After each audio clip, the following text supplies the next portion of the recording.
222 gramm hammasi kalsiy bo'lganda 2 mol bo'lar edi, 20% kalsiy qiladi. Buni butun 4 mol bo'ladi. To'g'rimi?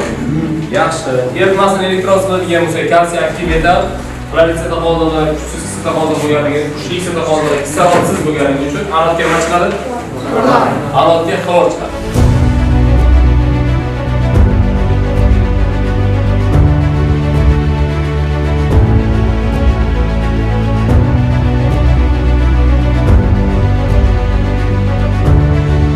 Kumushdan ko'ra demak bu yerda ham simov aktiv, ham ruh aktiv shuning uchun.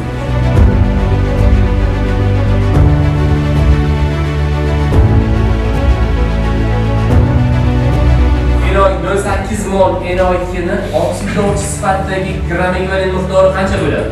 Xlor molekulyasi molyarmasi necha esi? Xlor molekulyasi molyarmasi necha? Necha farq qiladi? 6,5 farq qiladi. Yaxshi.